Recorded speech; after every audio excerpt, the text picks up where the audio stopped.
welcome to another extra episode of Arena Talks in the Star Trek series. Today we will talk about Deep Space Nine, a different storyline, and my guest today is Eve Zellick. Well guys, let me introduce you again to Eve. Hello Eve. Hi. How are you doing? I'm doing all right. You? Yeah, I'm fine too. It's, I think we have a lot to talk about in this episode again. Yeah. We're going to talk about that Deep Space Nine is a different kind of a storyline than we know about Star Trek. So, normally we have, we are on a ship, we're going to explore, etc., etc., and now we are on a space station that is somewhere in the Gamma Quadrant and Alpha Quadrant. Yeah. You know what it is? I play also Star Trek Online, and they connected that with the wormhole. Yeah. So yeah, that's why. The wormhole in the Gamma. Yeah. We are on a space station. We also have, of course, it is originally from the Cardassian. And Star Trek of a Starfleet is becoming boss on there. And of course we have the Bajoran War and we have the Dominion War. We also have the Bajorans' spirituality. That is very... And of course one of my favorite Klingon characters. It's not often that I have a favorite Klingon. But General Martok is on Deep Space Nine. So, your first reaction on how a different storyline Deep Space Nine is? Honestly, Deep Space Nine, if you take the original 5 Star Treks, before we had all this great Star Trek renaissance of the past few years, of the original 5, I have to say Deep Space Nine to me is one that still holds up the best today.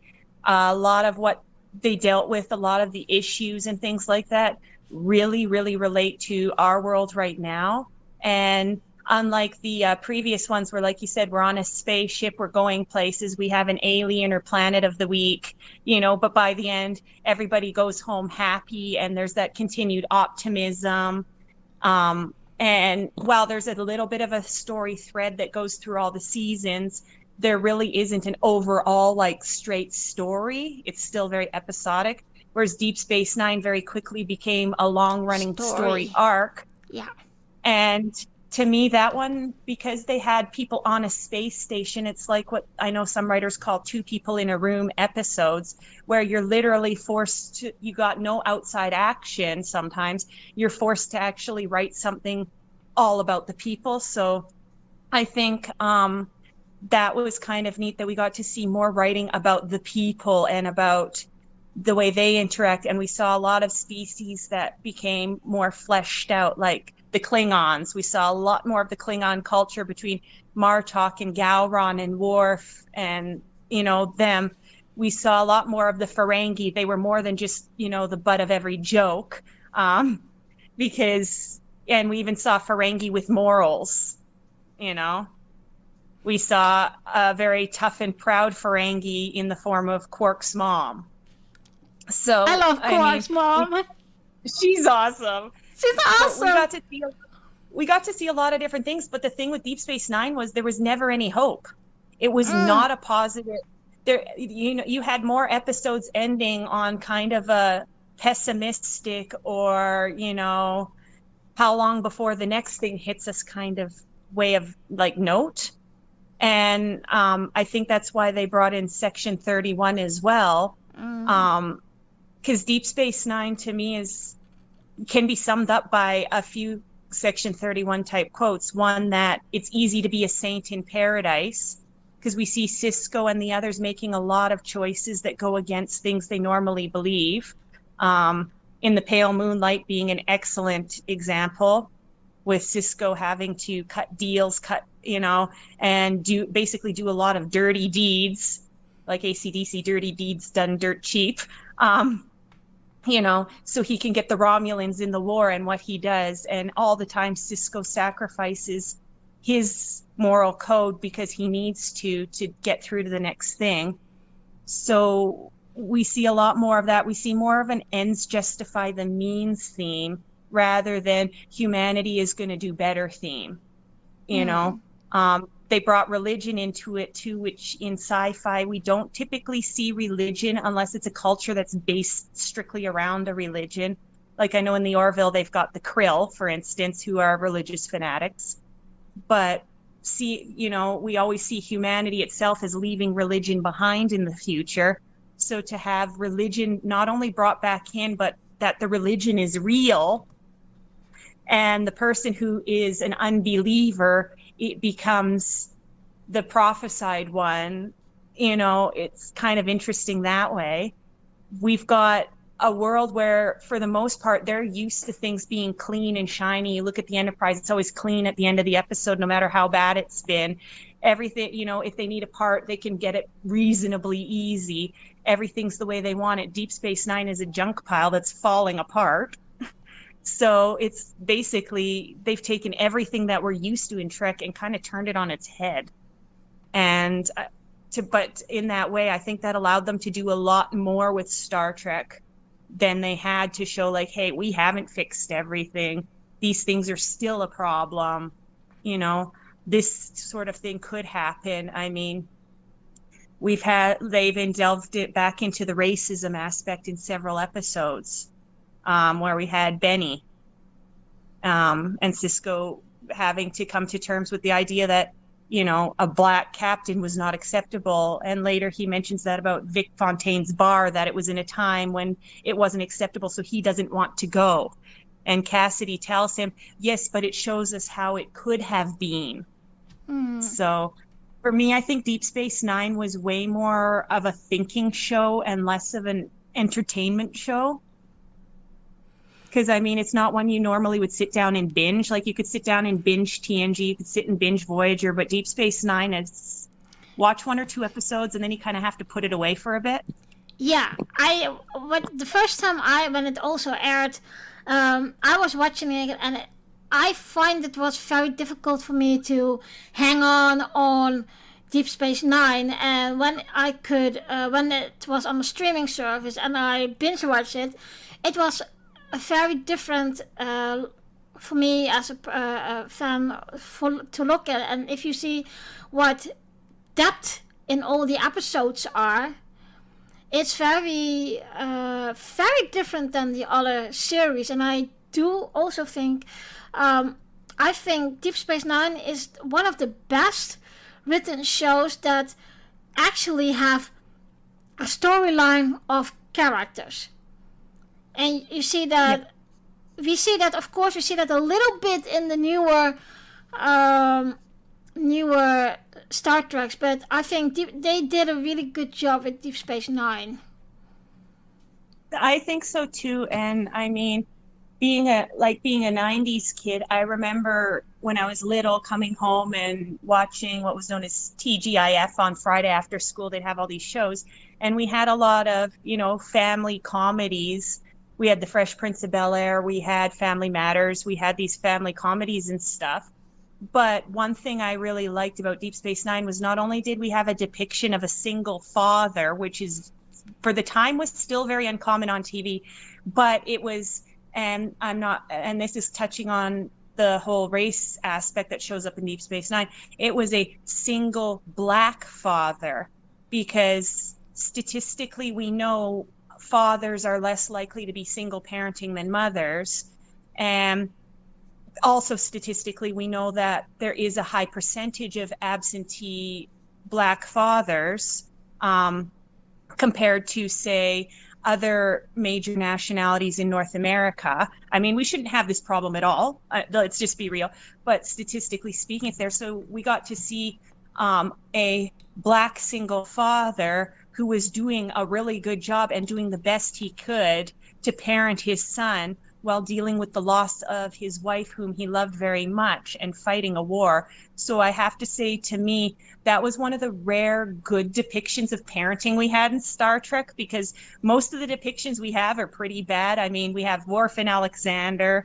We have Dr. Crusher and Wesley Crusher. There was some issues there. We didn't really see too much of it in Voyager, other than between Samantha and Naomi Wildman, although that was a different situation. But it was nice to see something really different, a single black dad, and he was raising his son and trying to do the best he could. You know, he wasn't perfect, but he was doing the best he could. So we got to see that kind of thing, which I liked. But I also like to see I kind of liked seeing the Federation's morals kind of get kicked in its face, like it, you know, and okay, what do we do when we're in a situation where somebody has two roles to fulfill? Which role do they fulfill? Because Kirk's only role was being captain. Picard's only role was being captain. Janeway's was captain. Sisko's was being captain with a mission to bring the Bajorans into the Federation, but he also ended up with this secondary mission that eventually became his primary mission of being the religious figurehead who would restore things for the Bajoran faith. So if they wanted, and then also being a dad. Yeah, if they wanted to pile social issues on in Deep Space Nine, they just put a bulldozer of them on. Yeah, I mean, I think it was in one way very refreshing that they wrote this series like a storyline instead of episodic stories. And I do think it's also in one way very it's better because of you can build on something and you can write more widely in what the issue is or what the storyline is. For example, what we also see with the Dominion War. I think if I look back now to all the Star Treks and storylines, yeah, Deep Space Nine did a really good job with it. Yeah, and the thing with the story arc, it's funny you should say that, because you look at the Star Trek where there's a story arc more than episodic, and there isn't really characters you don't like, because you learn to like them all for different things. Whereas in Next Generation, it's pretty easy to pick out, a character you don't like. In the original, it's easy to pick out a character you don't like because some of them we have very little backstory on, so why would we care about them? Whereas Deep Space Nine, there isn't a single character we don't learn to care about because, they all have a point in being there.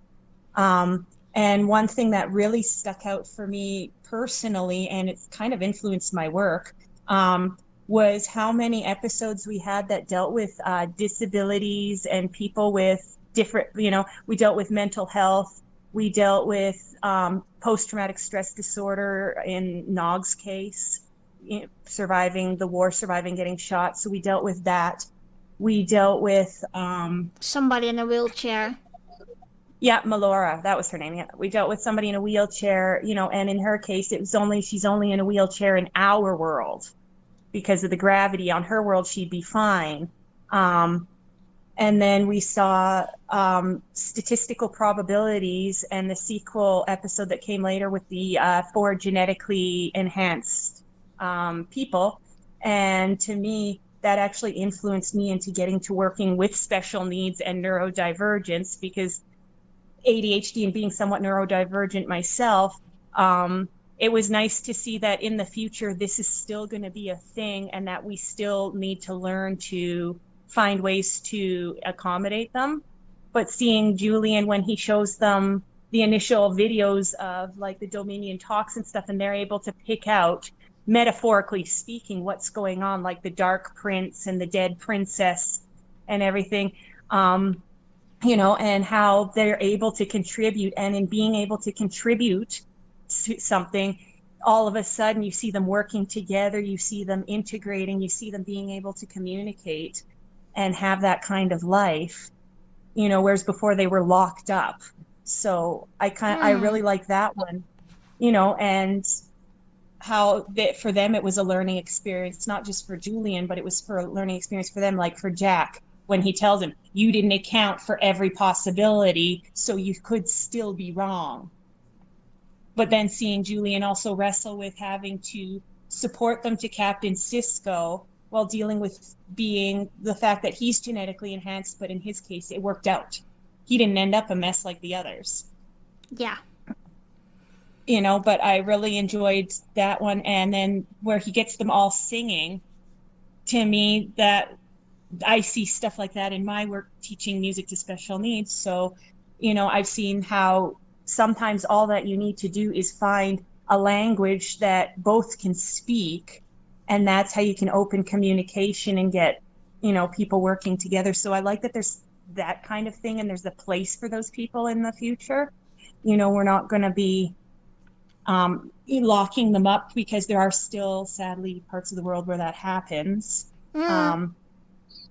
And the idea that, because we are seeing more and more in the news about genetic engineering and genetic testing and things when babies are now like in utero to look for disabilities and things. So, we're at that point now where the genetic engineering side, we're going to be facing that question in the future. How are we going to proceed? Is it going to be outlawed and people in trouble like Julian's family? Or is it going to be, something that's accepted and we end up with Khan? So, and then to another part we saw like the Bell riots. And we just had, during the past couple of years with COVID and everything, we also had the Black Lives Matter and similar other types of events. I don't want to say riots, but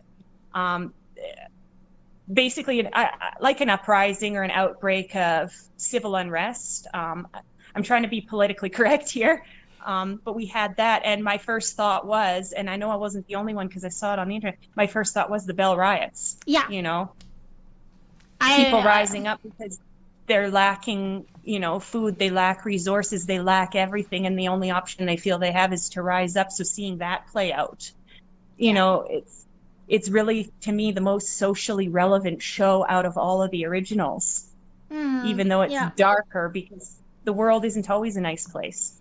No, that's what's one thing that, and that's probably one of the reasons why when DS9 aired on television, that is, I think, one of the reasons it was for me that I couldn't watch further, because it was too dark, and I didn't, as a child, I didn't understand everything what was going on in the whole storyline and episodic. But I must say, there are a few episodes that I really love. That the one is with that they are going to rescue Vic Fontaine. That was one that I really love. That was funny.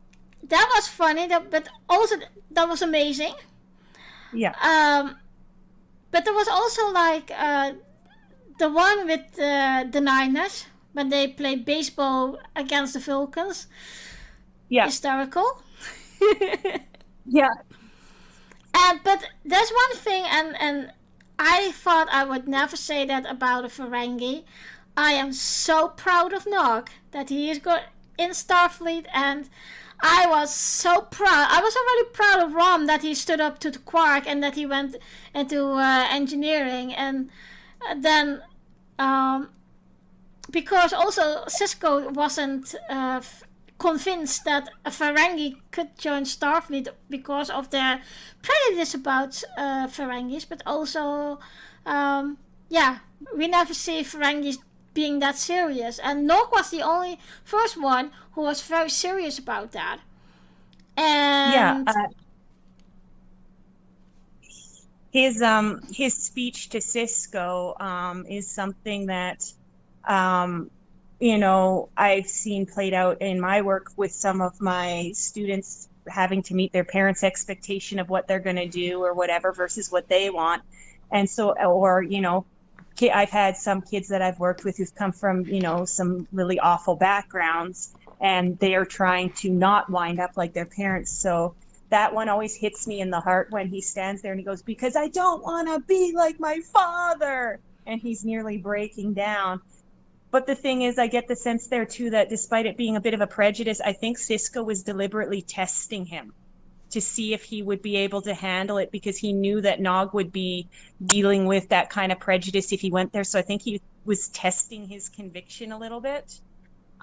Sort of like we saw Picard do with Ensign Sito in the episode Lower Decks, where she had previously been disgraced and he wanted her for a mission and he had given her a second chance, and he purposely had Worf test her and he tested her resolve.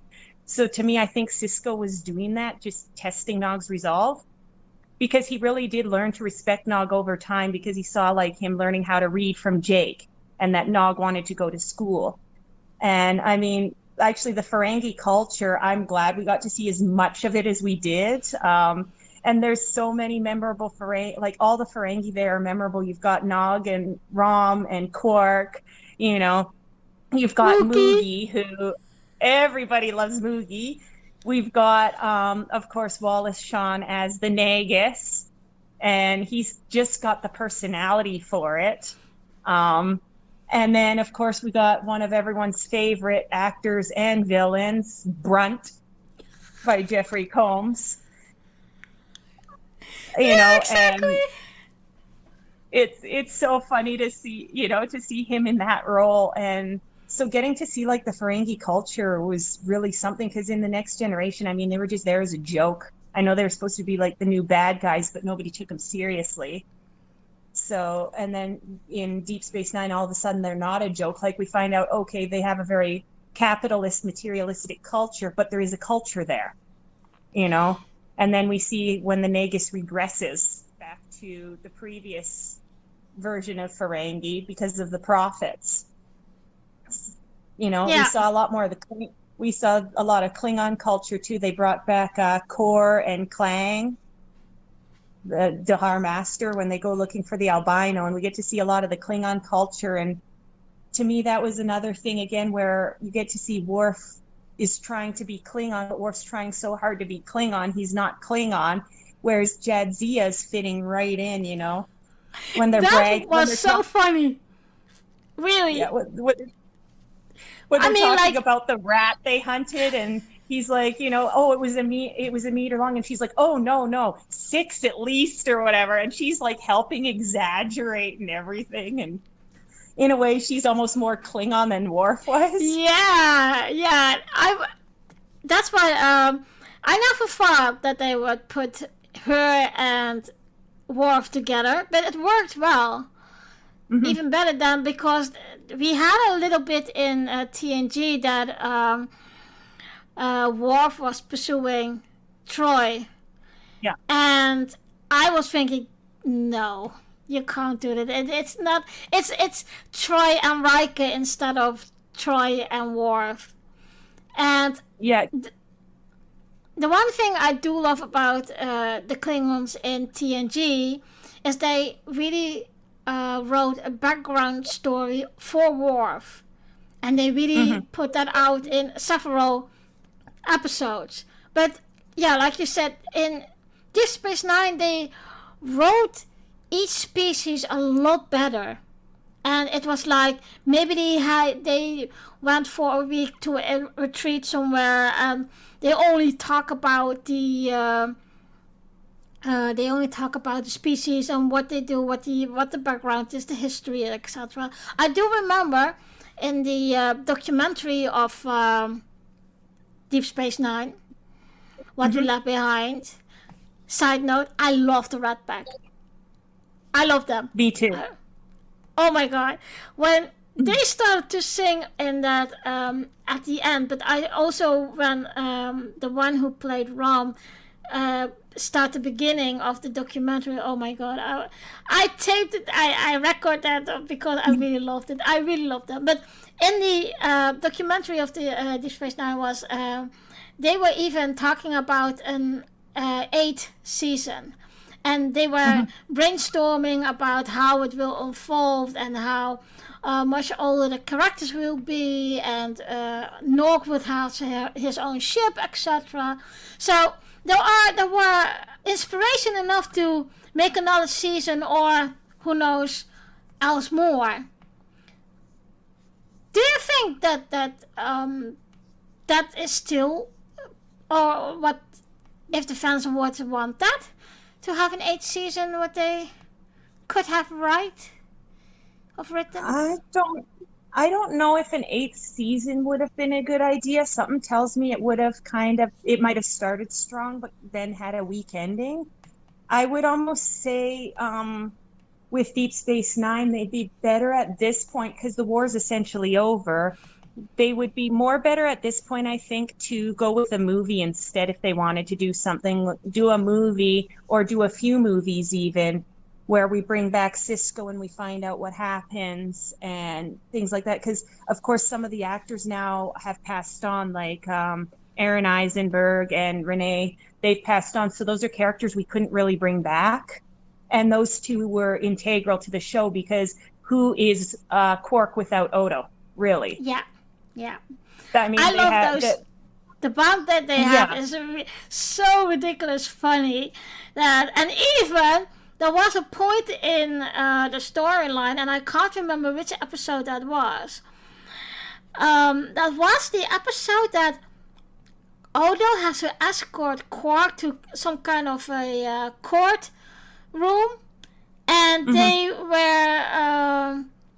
they stranded on a planet, and it was like a cold planet, and they I think he was solid as well, and Odo was dependent now on Quark, and after that you could see that they, I don't want to say like each other, but they there were more interaction, like more conspiracy between them, like there was a begrudging respect.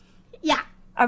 Not a respect for each other as a person, but more as a respect for each other's abilities. I mean, because I get this, like, just from certain things, like Odo had such a dry sense of humor in the show, but you pick up on it that he actually enjoys the challenge that trying to stay a step ahead of Quark presents. Like when Cisco asked him to do an investigation, he's like, I'll investigate this, and Quark. And he goes, why Quark? I always investigate Quark.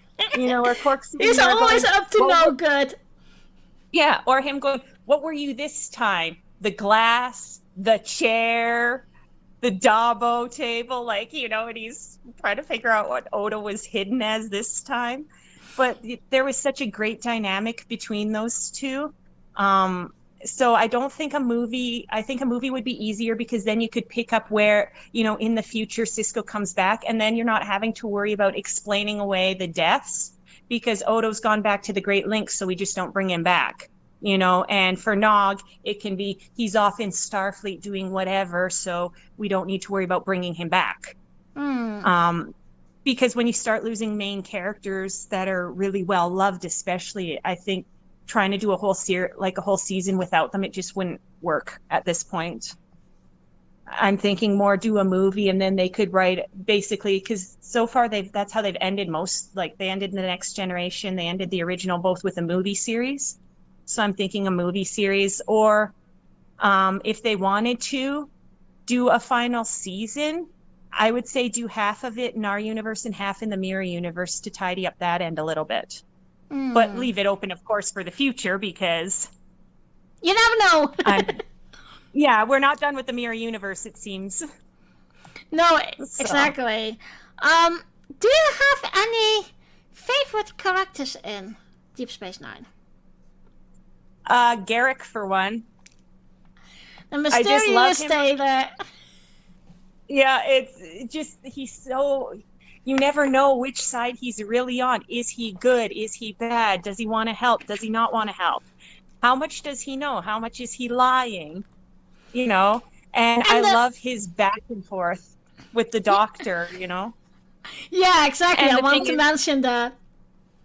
Yeah, and Cisco even knows that he plays around with Dr. Bashir's head because there's one time where he's, you know, being kind of fishy around Cisco, and Cisco goes, look, I am not the good doctor, and we are not playing one of your games. He's letting him know, stop throwing this at me. But I would say Garrick for one, and oddly, I would say Ducat as another, because Ducat made a brilliant villain. Yes. And getting to see. There's only one episode that I really, really love about when Kira and him also was stranded on a planet, and they were in that cave, and that was the first time they really laughed with each other. Now, I really enjoyed that. I really enjoyed that episode, that point, because I never did like Ducat, but in that moment I would say, okay, now we see a totally different Ducat. Yeah, and then just as you start thinking maybe there's something decent in Ducat, you see that episode where he's stranded with Cisco and he starts having the mental breakdown, and we see what he really thought, that he really thought he was some kind of savior or messiah to the Bajorans, and in his own twisted mind he thinks that, he was helping them when he really wasn't, and just to see that kind of villainy play out.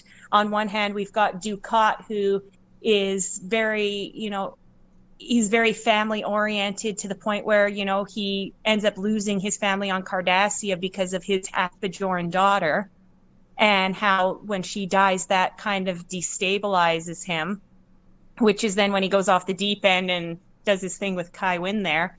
But, he made a great villain because, again, three-dimensional villain, somebody that you don't know all the parts that are there, and getting to see, and I mean, the acting was really well done, showing him going from calm to cunning to totally losing his mind to raging, and it was nice to see a different side to the Cardassians, because up until then we'd really only seen them like in the episode where Picard gets tortured with the famous 4 lights.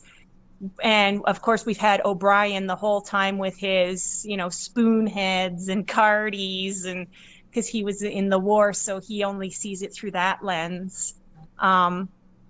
So it was kind of nice to see, again, another race that was fleshed out, so they're not just a faceless enemy. We find out there's a reason they are the way they are, and how they saw their role in the galaxy. And then what they did when they were faced with an even bigger opponent in the Dominion. They were quick to roll over and make an alliance with the Dominion. Yeah. So seeing that was, so I'd have to say, Ducat and Garrick, but for different reasons. Okay, yeah. Do you also have a storyline from the species that are in Deep Space Nine, or episodes that you really like? Well, there's the statistical probabilities one for sure with the genetic engineering and those people, because that's been a huge impact for me, like I say, on my work and stuff. The other storyline I have to say was kind of interesting was the whole PTSD with Nog, because having worked with veterans through my work and seeing what war experiences have done with them, things like that, having PTSD for different reasons myself, it was kind of nice to see somebody playing it out on screen, and instead of judging Nog for it, everybody bands together to help him, to the point where even Vic Fontaine pulls the tough love card and kind of shuts himself down. But, Cisco even goes so far as to make sure Quark understands that he is to keep this program running and swallow the cost because it's his nephew.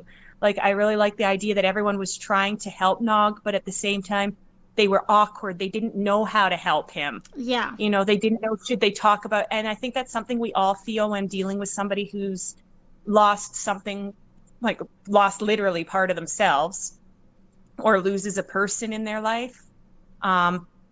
Like when Worf loses Jadzia, So I think they did a really good way of showing loss, whether it's personal loss or loss of another, and how it affects us and the people around us, because people didn't know how to deal with Worf either. Yeah. You know, do they talk to him? Do they ignore him?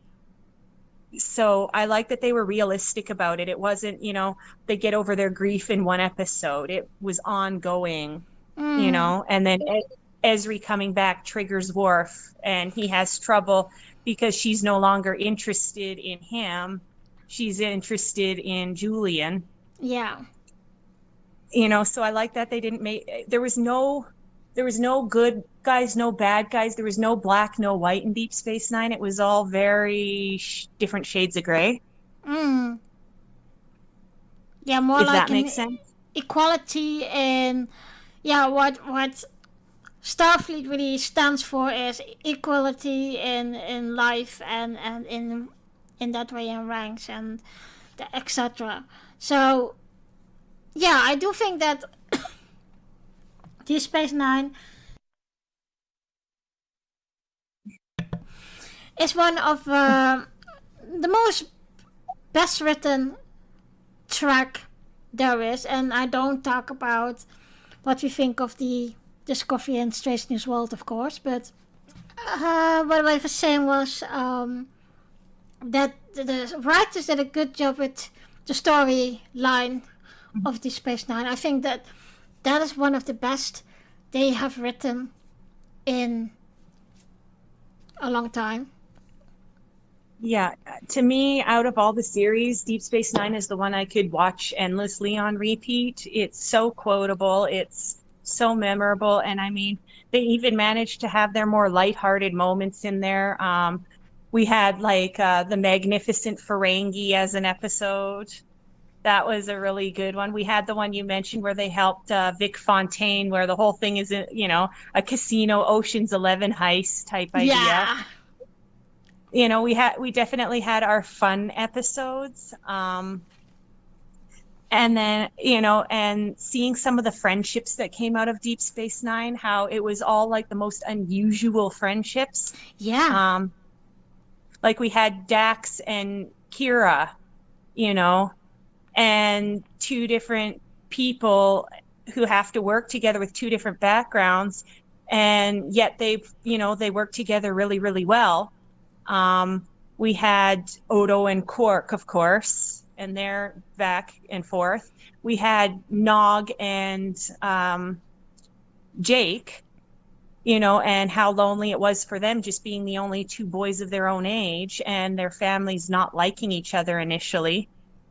But, you know, how they kind of grew on each other. Like we had so many unusual friendships, Garrick and the Doctor.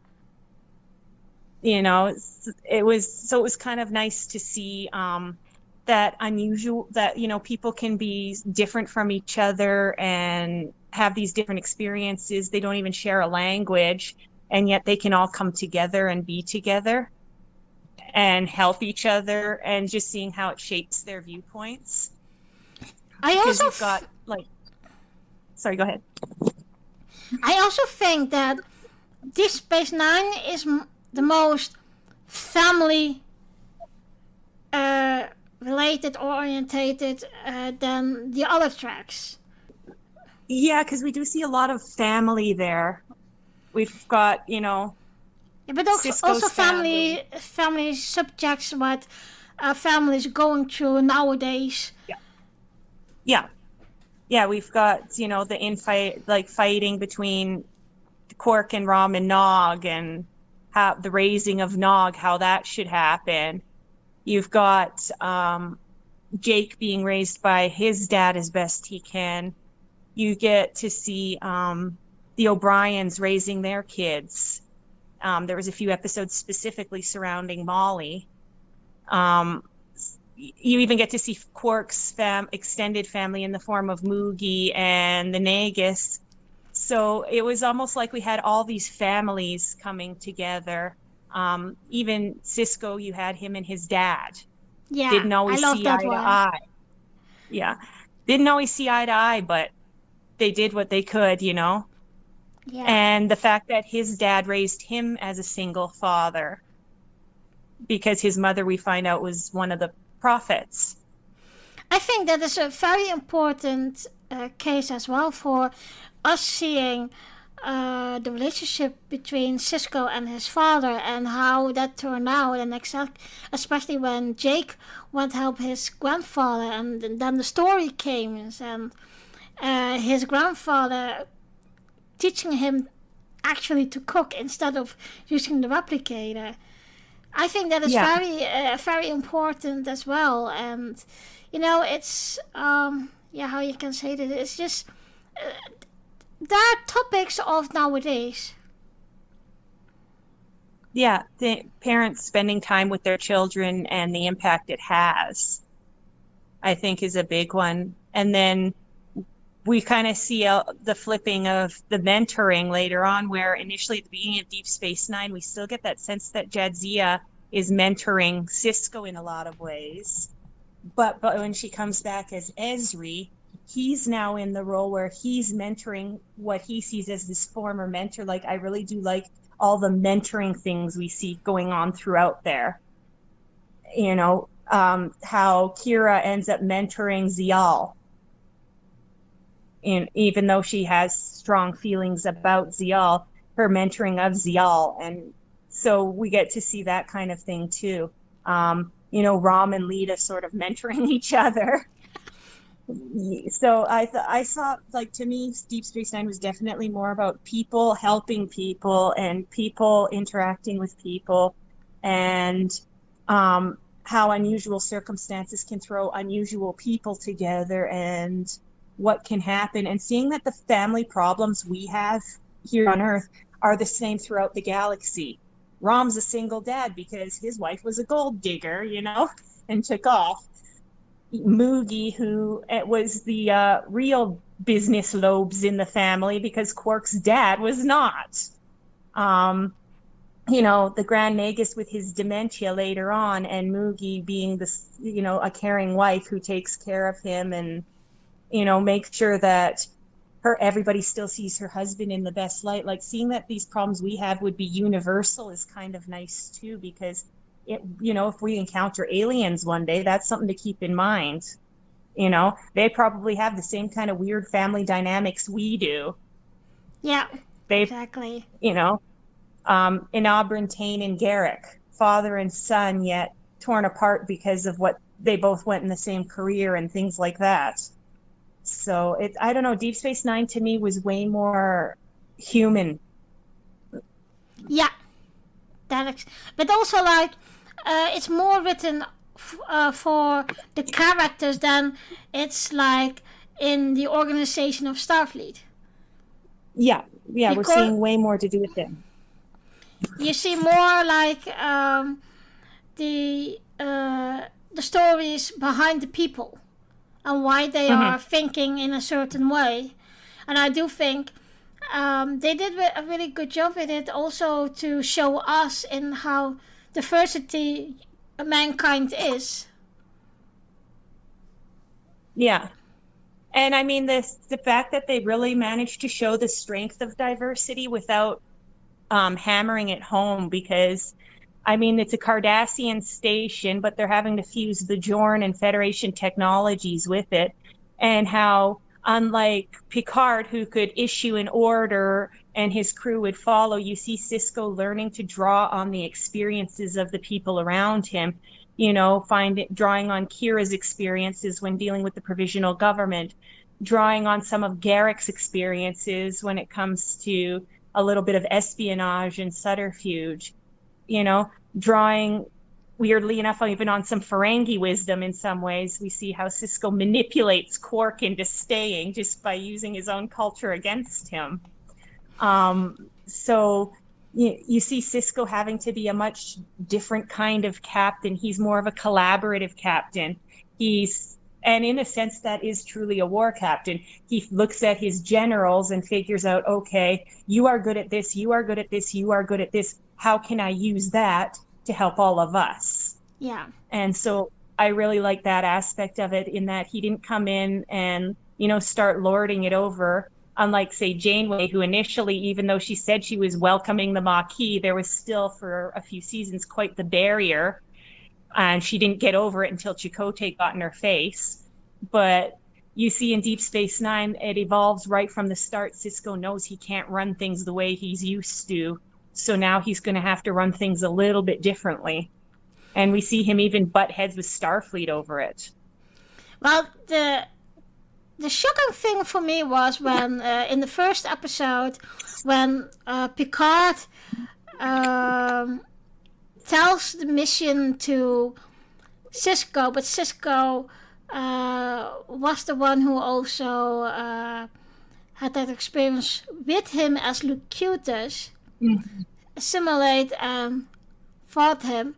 And because I never thought, okay, they will never go, I don't want to say never go back there, but it's more like we never will see somebody who will actually be against Jean-Luc Picard and take that for granted, to tell him exactly in the face how it was for him to be fighting the Borg, and him as Locutus as the leader of the Borg. Yeah, he blames Picard as Locutus for the death of his wife. And I mean, even there they played it, like you say, we don't usually see people who don't like Captain Picard, or have a problem with him for the most part. But when he hands over the station to him, and you can see the animosity and the tension, and Picard knows why it's there, but can't do anything about it. But I have to wonder too if it impacted Picard more than we think as well, because the only other person to blame Picard for a death was Wesley, because Wesley did blame Picard for the death of his dad, especially because now he's then stuck on this ship with the man that he thinks killed his father. Sisko feels like he's being put out to pasture by the guy who killed his wife. So I have to wonder too if that influenced Picard later on, because first it's somebody that he knew, and then it's somebody that he only knows professionally, but they're both blaming him for the death of somebody important. So, I mean, it had to be awkward for him too. Yeah, indeed. But I mean, later on, I know we see Picard and him interact once more, and it seems like they've kind of, like Sisko's war experiences have kind of tempered his judgment of Picard by then, realizing that sometimes when you're in a war, you're not in control, or you can't help what has to be done. It just gets done. Yeah, maybe also the understanding. Yeah, like we see Sisko's attitude change quite a bit throughout the whole series. He's, out of all the captains, to me, he's one that changes the most. I mean, there's the internet joke that he physically changed the most, because you see him at the beginning and he's got hair and he's all trim, and by the end he's kind of large and no hair. But we just see his whole attitude change over time.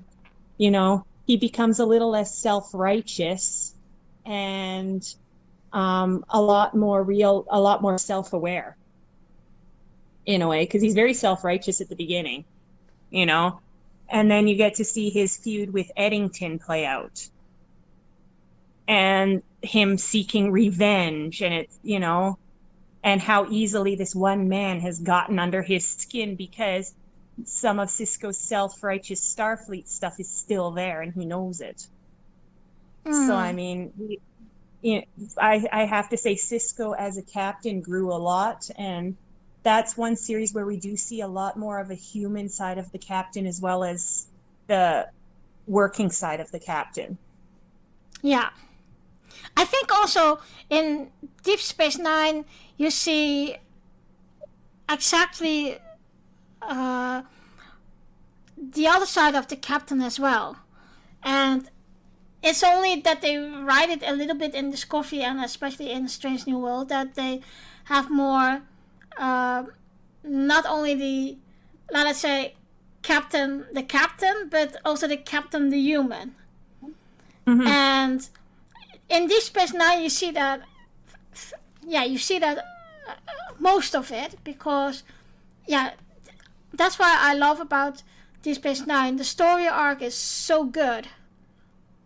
Yeah, because before we've kind of had our captains always on a pedestal, a little bit separate from the crew.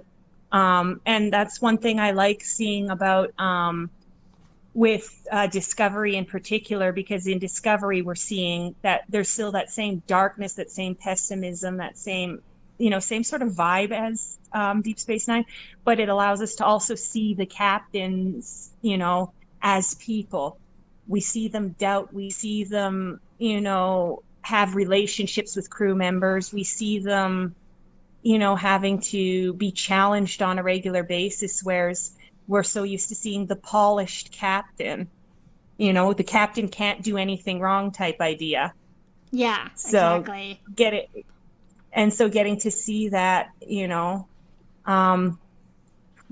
and then of course, and then too, seeing how that changes how they interact with their sort of command staff, because they are more, they're more closer to their staff. Their staff is almost like an extension of their family as opposed to just the people who work for them.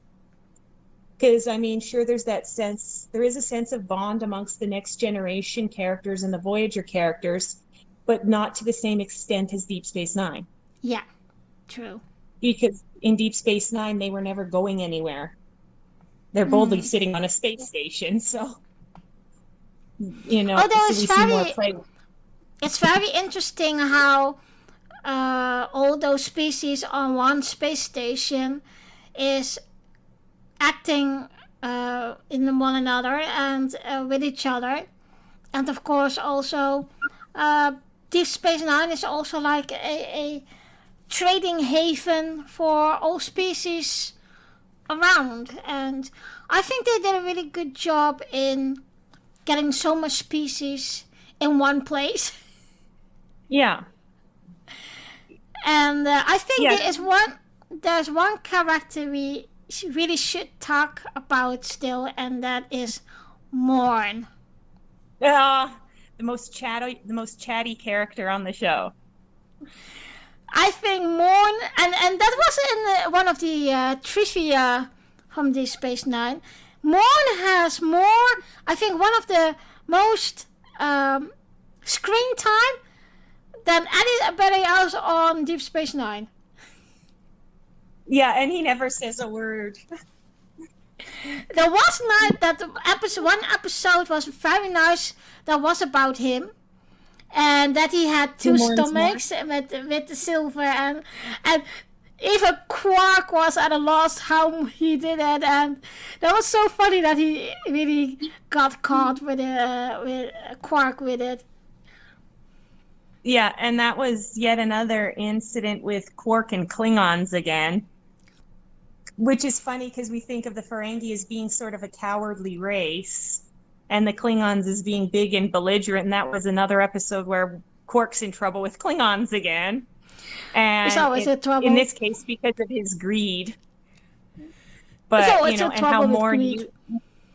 and Morn actually knew Quark's greed would be bad enough that he could use him. Yeah. But I love, how they deliberately have it. In a way, them not having him talk reminds me of the little baby Maggie on The Simpsons. She never talks. Yeah. In the whole show, she never talks except once. And so when they don't have Morn talking, but Julian's like, oh, Morn was catching me up on his 13 brothers and sisters, or whenever we could see a conversation, it's always right at the end, and somebody tells us what they were talking about. Yeah. But at the same time, I've kind of seen this happen working sometimes doing entertainment in bars and stuff, where you get a regular who's known to always sit in a certain place at the bar, and when that person isn't there, people think the vibe is off.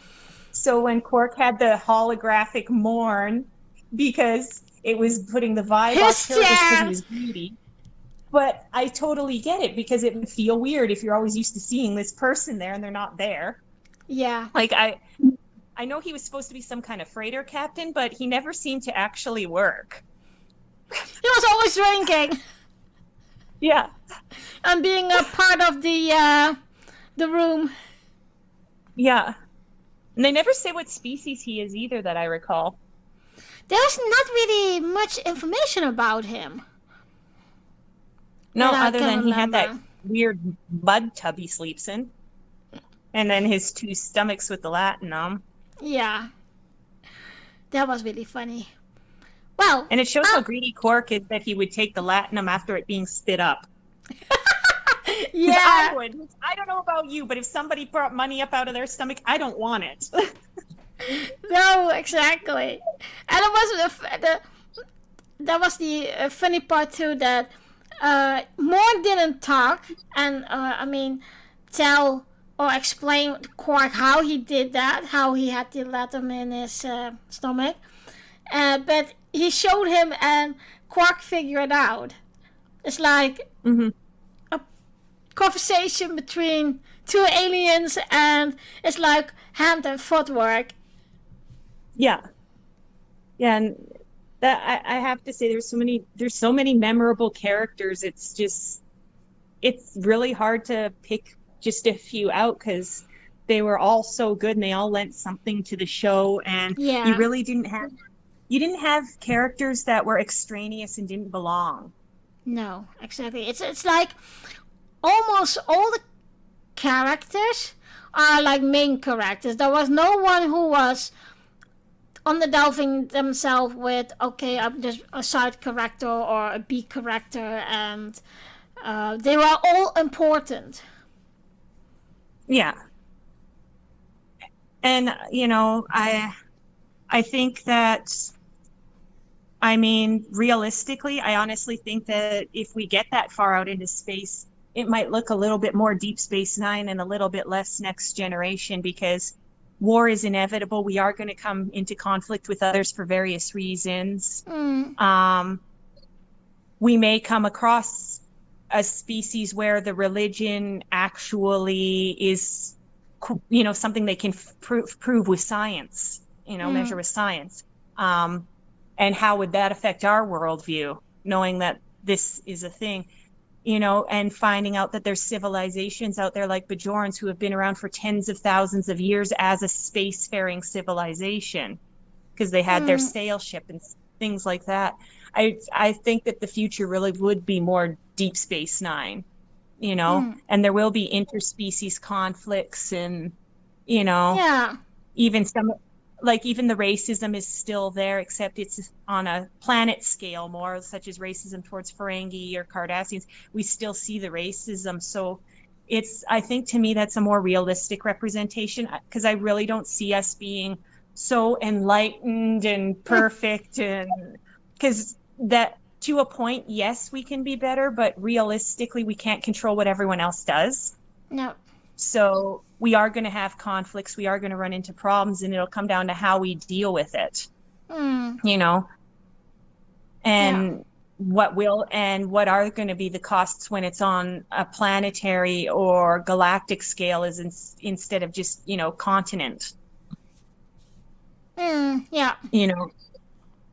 So I don't know. I just think that's sort of the way it's going to be, and there'll be a lot more interspecies. There would be a lot more interspecies relationships, a lot more mixing between races. Yeah. Because at the end of the day, with Deep Space Nine, it's really saying we're not all that different. Yeah. We are, but we aren't. Yeah, I know what you mean. Well, I think we are having covered a lot, and we are at the end. Is there something you'd like to add in all of this? Not so much that I can think of off the top of my head. Okay. But other than it's been great talking to you. Like, I was looking forward to this, and I'm excited for me, it's exciting to be able to talk about something that is a big deal to me, that I love, and getting to share that with people out there in hopes that it might get more people to, explore Star Trek a little bit and, see what's really out there. And for those who maybe didn't give Deep Space Nine a chance the first time, maybe go back and watch it now and give it another chance. Yeah. Because I know rewatching it again has been amazing. There's so much I've missed and so many new things I've picked up on. There's always something new to be found there. So I really think if anyone's listening and hasn't watched Deep Space Nine, or, didn't give it a fair chance, maybe it's time to actually sit down and give it a fair chance, because it's so relatable to the world now, and I see it as being very relatable to the world in the future. Yeah, exactly. Well, thank you so much for joining me. It was a really nice conversation again. And Thank you for having me. I hope to talk to you soon again. Sounds like a plan. Exactly. Dear listeners, thank you for listening, and join me next time for a new extra episode in the Star Trek series of Arinda Talks. You can listen and subscribe to Arinda Talks on the YouTube channel or join the Facebook group. If you'd like to comment or talk with me about this episode, you can reach out on the Facebook group and the YouTube channel. I also like to tell you about my two other podcasts called Girls Talking Trek and Arinda's book club, Smooches, Tea and Books. Girls Talking Trek. Together with my lovely co-host Amanda Hopper, we recap every 2 weeks an episode of Star Trek TNG. All the episodes will be recapped in chronically following. We will approach each episode with humor and a feminine look. Girls Talking Trek is also to listen, follow and subscribe on Anchor, Google Podcast, Spotify, Amazon Music, Apple Podcast, or on all the other podcast platforms. We also have a Facebook group and a YouTube channel. Every 10th episode will be a live streaming and a video episode, so you can talk live with us and see our face expression when we are talking about the episode. Aranda's book club, Smooches, Tea and Books, is a podcast that will discuss books of all genres. You can discuss this with me on the YouTube channel or on the Facebook group. There will be book readings, events with live discussions. Of course, you can also give me recommendations what I can read. My perfect picture while reading a book is in front of the fireplace, loads of tea, and smooches in the background. So join me, read with me, and discuss with me the books we are reading. I will see you next time.